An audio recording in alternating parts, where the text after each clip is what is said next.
અજબ ચોર. એક અજબ ચોર હતો, જેનું નિયમ હતું કે તે આખા વર્ષમાં માત્ર એક જ વાર ચોરી કરતો. એક દિવસ એ ચોરી કરવા નીકળ્યો. રસ્તામાં એક નદી આવી, જ્યાં એ થોડીવાર આરામ કરવા બેસી ગયો. એટલામાં એક વાણિયો આવ્યો. વાણિયાને બહુ તરસ લાગી હતી. ખોબો ભરીને એ પાણી પીવા ગયો, પણ ત્યાં ચોરને જોઈને થોડી ડર્યા. ત્યારે ચોર બોલ્યો, શેઠજી, ઊંડાણથી પાણી પી લો. હું તમને કંઈ નહીં કરું. મારો લક્ષ્ય તો મોટી ચોરી પર છે. વાણિયાએ હિંમત કરી અને પાણી પીધું. ત્યારબાદ ચોરે વાણિયાની લાકડી જોઈ અને કહ્યું, શેઠજી, આ લાકડી મને આપો. હું તેનું વળતર પણ આપવા તૈયાર છું. વાણિયો નિમ્રતાથી બોલ્યો, ભાઈ, આ લાકડી વિના હું હલાવી શકતો નથી. આ મારી ટેક છે. અહીં અજાણ જગ્યાએ બીજી લાકડી હું ક્યાંથી લાવું?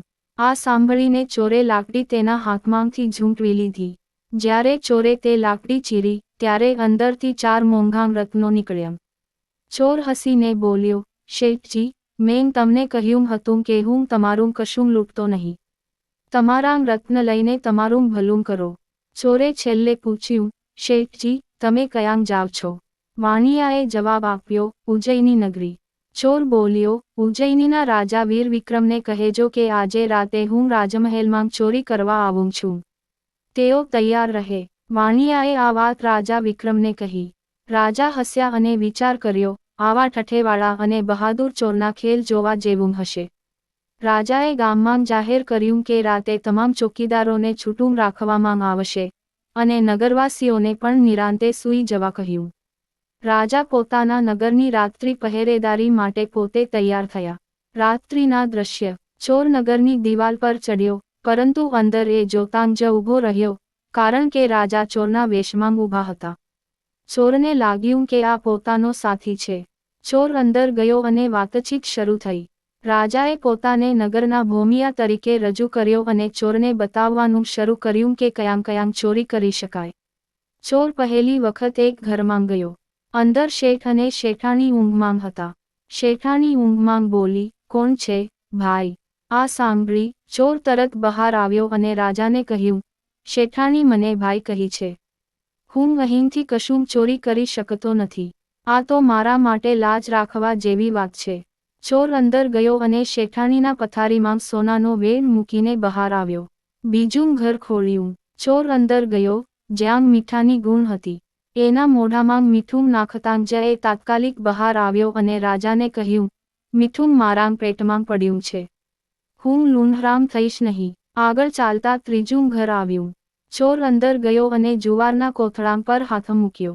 એની માન્યતા હતી કે આ ઘરના શુકન છે, એટલે તે કંઈ લૂંટ્યા વિના પાછો આવ્યો.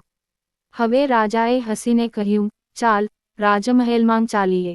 રાજમહેલમાં દ્રશ્ય. રાજમહેલમાં ચોર અને રાજા સાથે ગયા.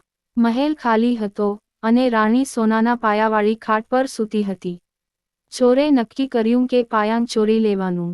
ચોરે અત્યંત કૌશલ્યપૂર્વક પથારીને કાપી, રાણીને અંધારાવ્યા રાખી, અને સોનાના 4 પાયા કાઢી લીધા.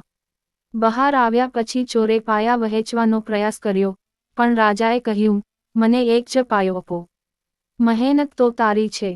ચોર હસીને બોલ્યો, ના, ભાઈ. તું મને માર્ગ બતાવનાર છે. તારો હિસ્સો પૂરો છે. અંતિમ પળો. ત્યારે ઝાડ પરથી ચીબરી બોલી. ચોરે રાજાને કહ્યું, તમે કોણ છો તે મને ખબર પડી ગઈ છે. તમે રાજા વિક્રમ છો. રાજા હસ્યા અને પૂછ્યું, કેવી રીતે ખબર પડી?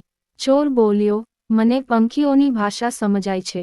ચીબરીએ કહ્યું કે ચોરીનો માલિક અહીં જ છે. રાજાએ ચોરની સાહસ અને નૈતિકતા માટે શાબાશી આપી અને રાજભવનમાં ચોરનું સન્માન કર્યું. ચોરને રાજમાં નોકરી આપવામાં આવી. અંજામ. આ અજબ ચોરની વાર્તા આપણને શીખવે છે કે નૈતિકતા અને સાહસ જીવનમાં જરૂરી છે, ભલે વ્યક્તિ કોઈ પણ પરિસ્થિતિમાં હોય.